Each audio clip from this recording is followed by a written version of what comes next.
ክቡር ጠቅላይ ሚኒስትር አብይ አህመድ ከልኡክ ቡድናቸው ጋር የምስራቅ አፍሪካ ጉብኝታቸውን የጀመሩት የነበረው በናይሮቢ ኬንያ ነበረ።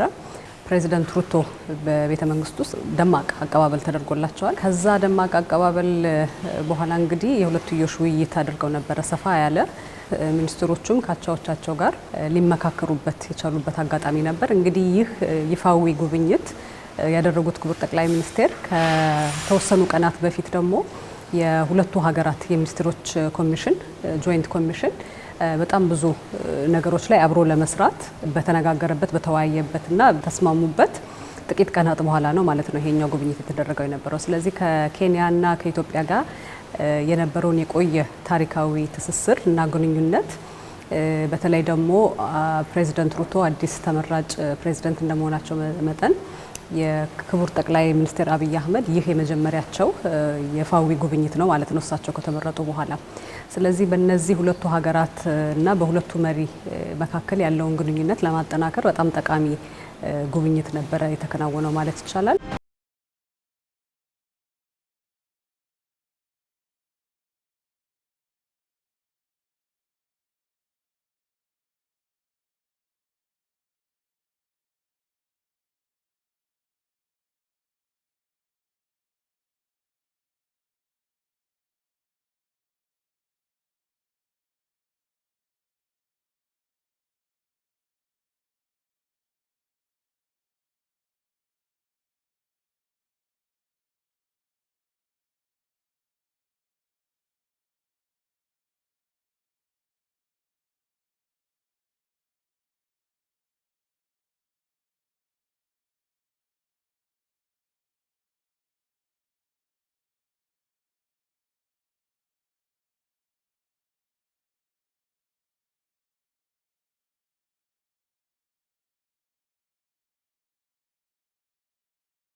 ረጅም ጊዜ የቆየ የወዳጅነት የትብብር የአጋርነት ከዛም አልፎ የወንድማማችነት ህብረት ያላቸው ሀገሮች ናቸው።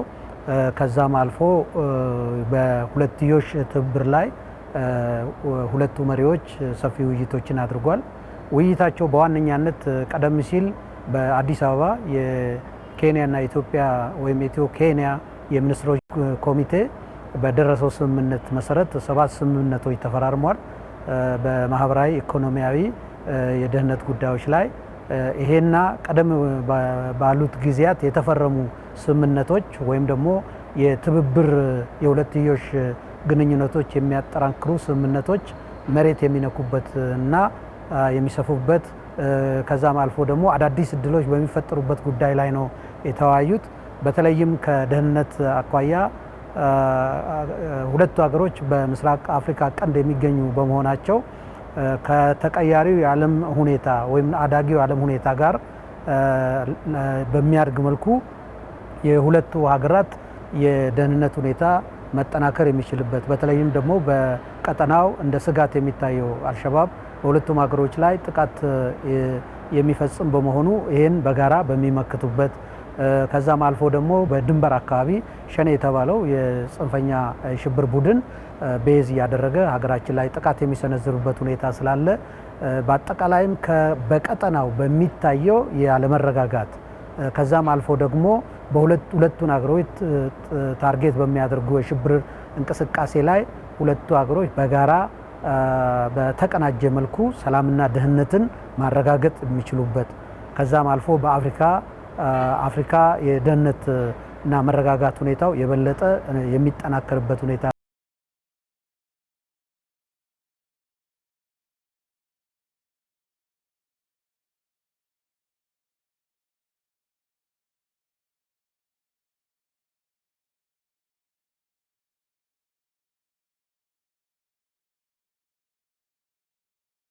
የኃይል አቅርቦት ስምምነቶች እሱን ፍሬያማ ለማድረግ ሄዶም የጎበኙት ጣቢያ ነበር። እንግዲህ ከኢትዮጵያ ወደ ኬንያ የኃይል አቅርቦት የሚደረግበትና የማቆሚያው ማለት ነው ከወላይታ ሶዶ ተነስቶ እዛ ቦታ ላይ የሚያቆምበትን እሱን ቦታ ሄዶም ጎብኝተው ነበር ማለት ነው። ስለዚህ የኢኮኖሚ ትብብራችንን በምን መልኩ ልናጠናክር እንደምንችል አንድ ማሳያው ማለት ነው የዚህ ሁለትዮሽ ግንኙነቱ። ሁለትዮሽ ውይይታቸው እንግዲህ በጣም ብዙ ነጥቦች አንስተዋል። ከታሪካዊው ዳራ ተነስተው እስካሁን ደግሞ ባለው ወቅታዊ ጉዳዮች ላይ በተለይ በሁለትዮሽ ግንኙነታቸውና በቀጠናው ላይ ሰላምና ደህንነትን እና የጋራ ልማትን ከማጎልበት አኳያ ብዙ ነጥቦች አንስተው ተወያይተው ነበረ። የበለጠ ደግሞ ተጠናክሮ ሊሰሩባቸው የሚችሏቸውን መስኮች ላይም መግባባት ላይ ደርሰዋል። በዚህ አግባብ ማለት ነው።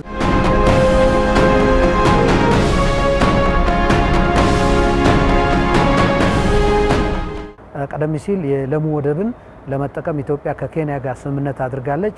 በዚህ አጠቃቀም ዙሪያ ያጋጠሙ ችግሮች ላይ ሁለቱ መሪዎች በስፋት መክሯል። በተለይም በመንገድ አቅርቦት እና በባቡር አቅርቦት እና ሁለቱን ሀገሮች እና ዋናውን ወደብ ከኢትዮጵያ ደረቅ ወደቦች ጋር ለማገናኘት በሚያስችሉት ጉዳዮች ላይ በሰፊው መክሯል። ያጋጠሙ ችግሮችንም ለመስማማት በየሁለቱም ሀገሮች አፋጣኝ እርምጃ ለመውሰድ የሚያስችላቸውን ስምምነት አድርጓል።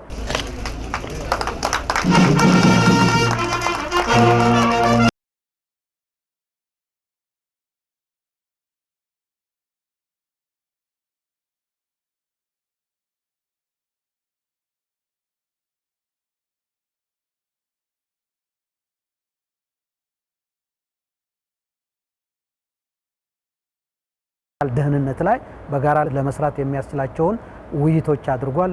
በተለይም በቀጠናው የዳታ ስፔስን ለማስፋት እና ለማጠናከር ይሄንኑ የበለጠ ለማቀናጀት ሁለቱም ሀገሮች ከዛም አልፎ በቀጠናው ያሉ ሀገሮች ተጠቃሚ ሊሆኑ የሚችሉበት የዲጂታል ኢኮኖሚ ለመገንባት ሰፊ ውይይት አድርጓል። በአጠቃላይ እጅግ የተሳካ የሚባል ውይይትና የጋራ ስምምነት የተደረሰበት ነው ብሎ መውሰድ ይቻላል።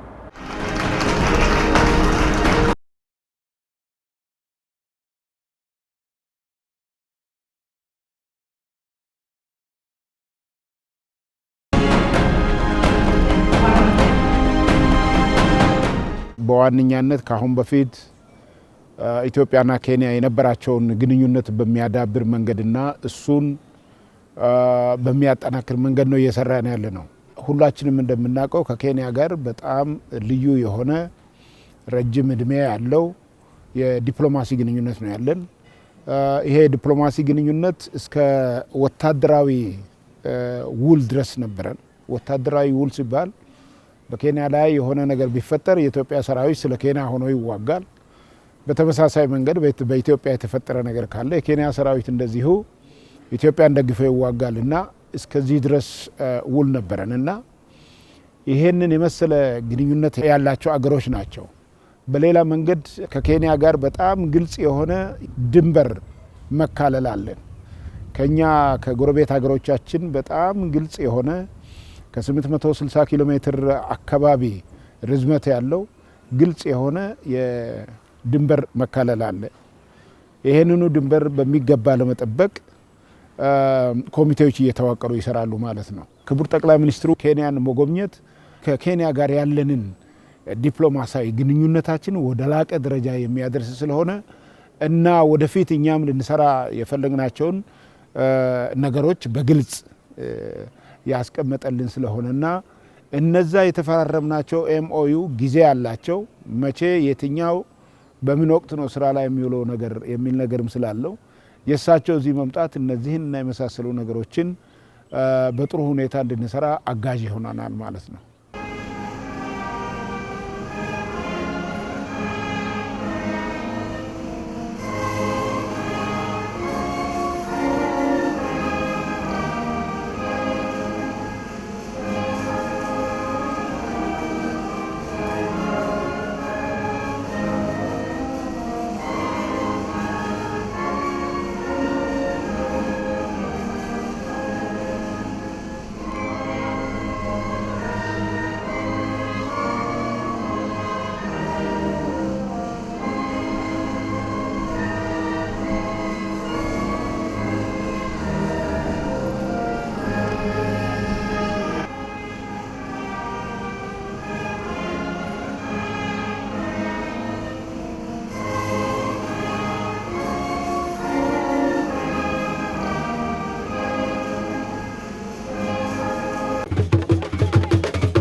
የኢትዮጵያና የታንዛኒያ ግንኙነት ረጅም ጊዜ ያስቆጠረ እና በጣም ታሪካዊ ነው። ይህም እንደሚታወቀው ታንጋኒካ በ1961 ዓመተ ምህረት ነጻ ከወጣች በኋላ እንደዚሁም ደግሞ ያንን ተከትሎ በ1963 ዛንዚባር ነጻ ከወጣች ቀጥሎ በ1964 ዓመተ ምህረት ላይ እንደ አውሮፓ አቆጣጠር ማለት ነው ሁለቱ ሀገሮች የተዋሃዱበት ሁኔታ አለ። ይህንን ተከትሎ የቀድሞው የኢትዮጵያ ንጉስ አጼ ኃይለ ሥላሴ ጉብኝት አድርገው ነበረ። ግንኙነቱ ከዛው ነው የጀመረው በ1964 ማለት ነው። በዛን ጊዜ ታንዛኒያ በቀጥታ ኤምባሲዋን በአዲስ አበባ ስትከፍት ኢትዮጵያ ደግሞ ከናይሮቢ ነው በውክልና ስትመራ የነበረው ማለት ነው። እንግዲህ ከታሪካዊነቱ አኳያ ስንመለከት በዛን ወቅት ቀዳማዊ ኃይለ ሥላሴ ጉብኝት ባደረጉበት ወቅት ጁሊየስ ኖሬሬ ለአፍሪካ ነጻነት እንዲሁም ለፓን አፍሪካኒዝም ትልቅ አስተዋጽኦ ላደረጉ መሪዎች መታሰቢያ የተለያዩ መንገዶችና ትምህርት ቤቶችን ሲሰይሙ እንደነበረ ነው። ከዚህም አኳያ ታዲያ በቀዳማዊ ኃይለ ሥላሴ ስም የተሰየመ መንገድ በዳሬ ሰላም እንደሚገኝ እንደዚሁም በሀሩሻ ከዛ በመቀጠልም ሶስተኛ የሁለተኛ ደረጃ ትምህርት ቤት በቀዳማዊ ኃይለ ሥላሴ የተሰየመ በዛንዚባር ይገኛል። ይህ ትምህርት ቤት ወደ 920 ተማሪዎች በላይ ነው የሚያስተምረው። በዩኔስኮም የተመዘገበ ነው። ከዚህ አኳያ እንግዲህ ስንመለከት ግንኙነቱ ረጅም ጊዜ ነው ስንል ከቀዳማዊ ኃይለ ሥላሴ ጉብኝት ካደረጉበት እንደ አውሮፓ አቆጣጠር ከ1964 ጀምሮ እስከ ዛሬው ጊዜ ድረስ ዶክተር አብይ አህመድ የኢፌዴሪ ጠቅላይ ሚኒስትር ያደረጉት ጉብኝት የሁለቱን ሀገሮች ግንኙነት ለማጠናከር ማሳያ ይሆናል ብሎ መግለጽ ይቻላል።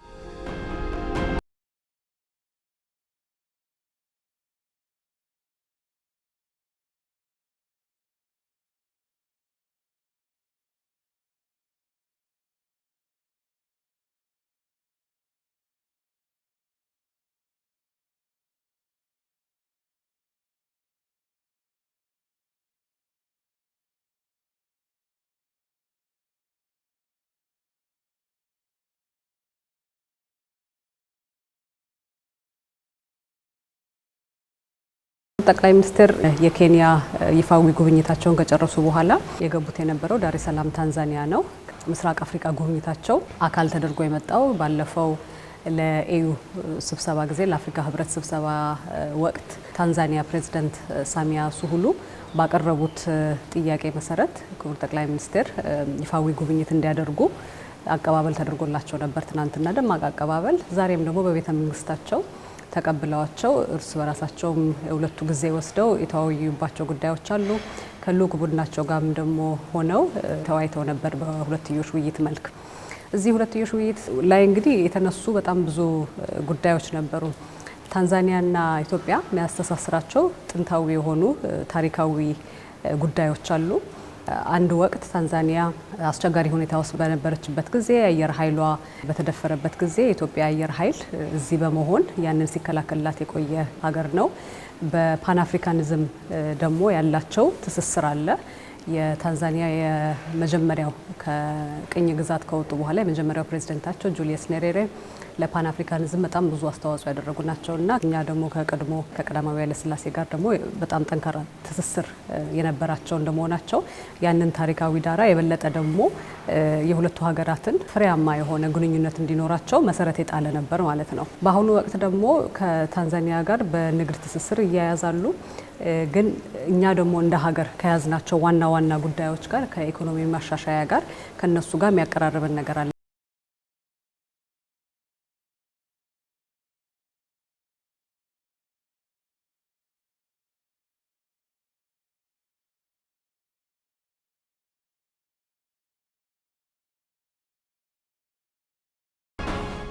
እንግዲህ በአሁኑ ሰዓት ኤምባሲው ይህን ግንኙነት ለማጠናከር የተለያዩ ስራዎችን ይሰራል።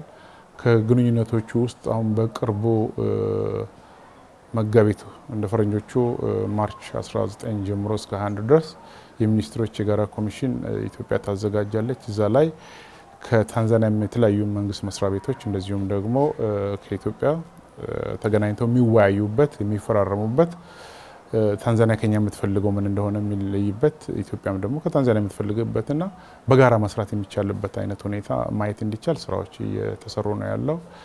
ከዛ ውጪ እንደሚታወቀው ይሄ መንገድ የህገወጥ የሰዎች ዝውውር የሚከናወንበት ነው። ከኢትዮጵያ ተነስቶ ከደቡብ የሀገራችን ክፍል በኬንያ አድርጎ በታንዛኒያ ወደ ማላዊ፣ ዛምቢያና ሞዛምቢክ ከዛም ብሎ ወደ ደቡብ አፍሪካ በሚደረግ ጉዞ ታንዛኒያ የማሸጋገሪያ ዋነኛዋ መንገድ ናት። ከዚህ አኳያ በታንዛኒያ ጸጥታ ኃይሎች ተይዞ በተለያዩ እስር ቤቶች የሚገኙ ዜጎቻችን ይገኛሉ።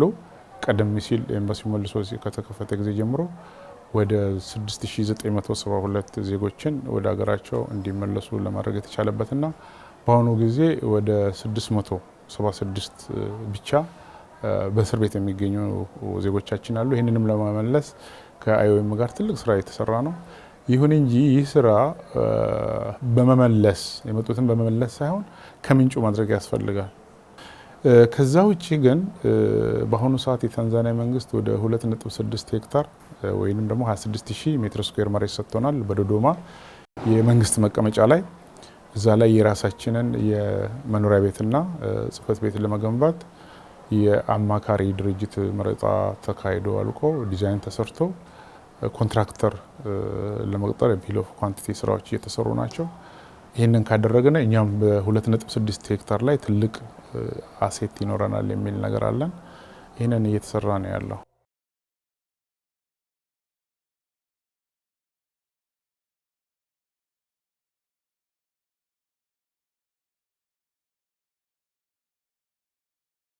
በኢትዮጵያ በኩል ያሉ የአረንጓዴ አሻራ አንድ ላይ ደግሞ ምክንያቱም ለታንዛኒያ ለራሱ የአየር ንብረት ለውጥ ለመከላከል እየሄደችበት ያለቻቸው ሂደቶች አሉ፣ በተለይ በፕሬዝዳንት ሳሚያ መሪነት ማለት ነው። ስለዚህ እሱም የሚያስተሳስራቸው ጉዳይ ስለሆነ አብሮ ደግሞ አረንጓዴ አሻራ ላይ አብሮ ለመስራት የተነሱ ነጥቦች ነበሩ። ሁለተኛው ከሌማት ትሩፋት ጋር የምናደርገው እንቅስቃሴዎችን ክቡር ጠቅላይ ሚኒስትር አንስተው ነበረ። ከሁለትዮሽ ውይይቱ በኋላ እንግዲህ እነዚህን ግንኙነቶች የበለጠ ለማሳለጥ አንድ ክንውን ያደረጉት የነበረው የመግባቢያ ሰነዶችን ፈርመዋል ማለት ነው። አንደኛው በባህልና ስነ ጥበብ ማለት ነው። ከዚህ ጋር ተያይዞ እንግዲህ በባህል በኩል ሁለቱም ጠንካራ ባህል ያላቸው ሀገራቶች እንደመሆናቸው እዚህ አካባቢ ላይ አብሮ ለመስራት በተለይ የካልቸራል ፌስቲቫሎችንም ለመቅረጽ ከፊልም ጋር የፊልም ኢንዱስትሪውንም ለማጎልበት ያላቸውን ኤክስፒሪየንስ ሼር ለማድረግ ማለት ነው።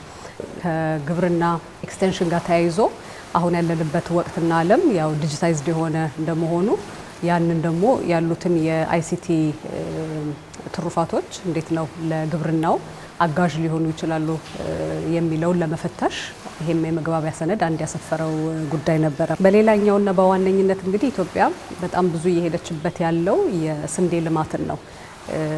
ስለዚህ እነሱም ደግሞ ይኸው በጥናትና በምርምር የስንዴ ልማት ላይ በተለይ ሂት ቶለረንት የሚባለው ሙቀትን መቋቋም የሚችል የስንዴ ጥናትና ምርምር ላይ አብሮ ለመስራት እዙ የግብርናው መግባቢያ ሰነድ ላይ ሰፍሯል ማለት ነው። ሶስተኛው መግባቢያ ሰነድ ደግሞ የተፈራረሙት በዋነኝነት የሚያሳየው ኢትዮጵያ ምን ያህል በኤነርጂ ሴክተር ወይም በኃይል አቅርቦት የሄደችበትን ርቀት የሚያሳይ ማለት ነው።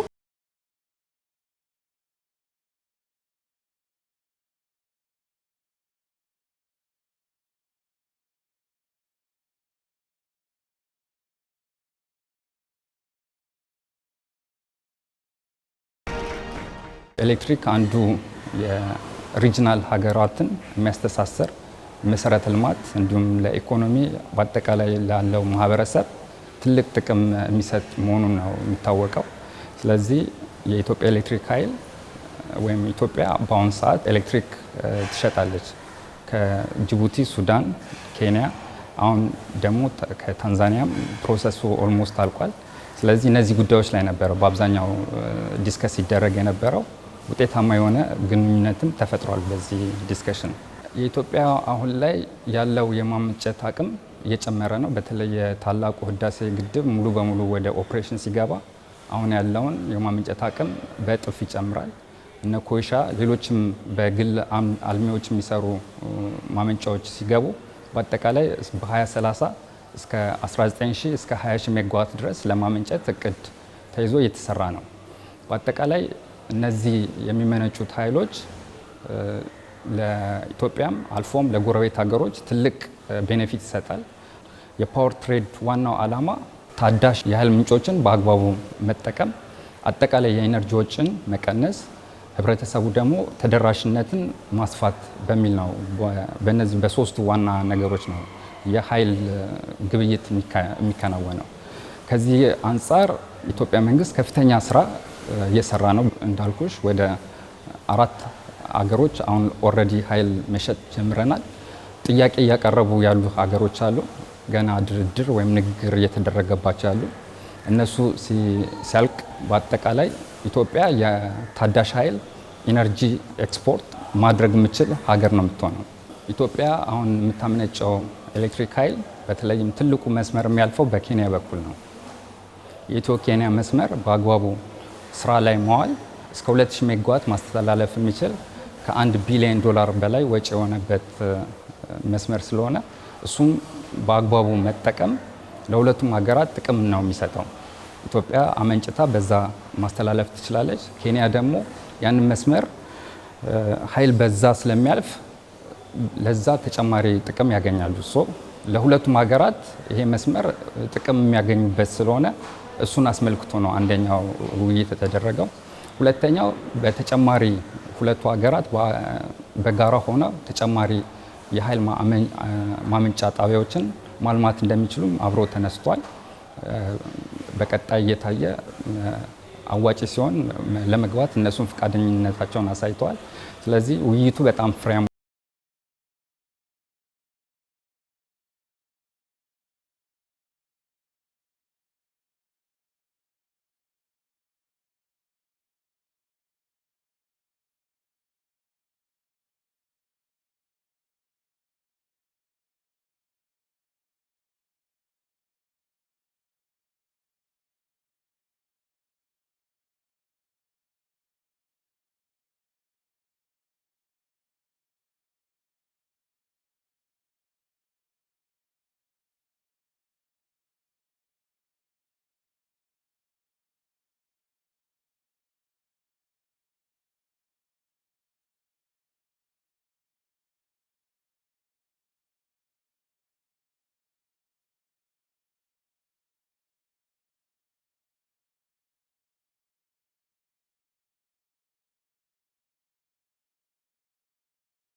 ጠቅላይ ሚኒስትር የመጡበት ወቅት ለታንዛኒያ ትልቅ ሀዘን የተሰማቸው ወቅት ነው። የሁለተኛው የሀገራቸው ፕሬዝዳንት ከቅኝ ግዛት ውጭ ከወጡ በኋላ ፕሬዝዳንት አሊ ሁሴን እሳቸው በ98 ዓመታቸው አርፈው ነበረ። ስለዚህ ድባቡ የሀዘን ነው። እንደዛም ሆኖ ግን ጥሩ አቀባበል አድርገውላቸዋል ለክቡር ጠቅላይ ሚኒስትር። እሳቸውም በሁለትዮሽ ውይይቱም ሰዓት ላይ ሀዘን መግለጫቸውን አቀርበውላቸው ነበረ ለፕሬዝዳንት ሳሚያ እንዲሁም ደግሞ ለመላው የታንዛኒያ ሕዝብ። ከዛም አልፎ እንግዲህ የሁለትዮሽ ውይይታቸው ተገባደደ በኋላ እና የነበራቸው የቤተ መንግስት ቆይታ ካለቀ በኋላ ያመሩት የነበረው በዳሬ ሰላም ከተማ ላይ ትልቅ የሀዘን መግለጫ ስነ ስርዓት ተደርጎ ነበረ ለፕሬዝዳንቱ። እዛ ላይም ሄደው በኢትዮጵያ በኩል ያላቸውን ለኢትዮጵያ ሕዝብም ራሳቸውንም ወክለው ሀዘናቸውን ለመግለጽ በዛ ስፍራው ላይ ተገኝተው ነበረ።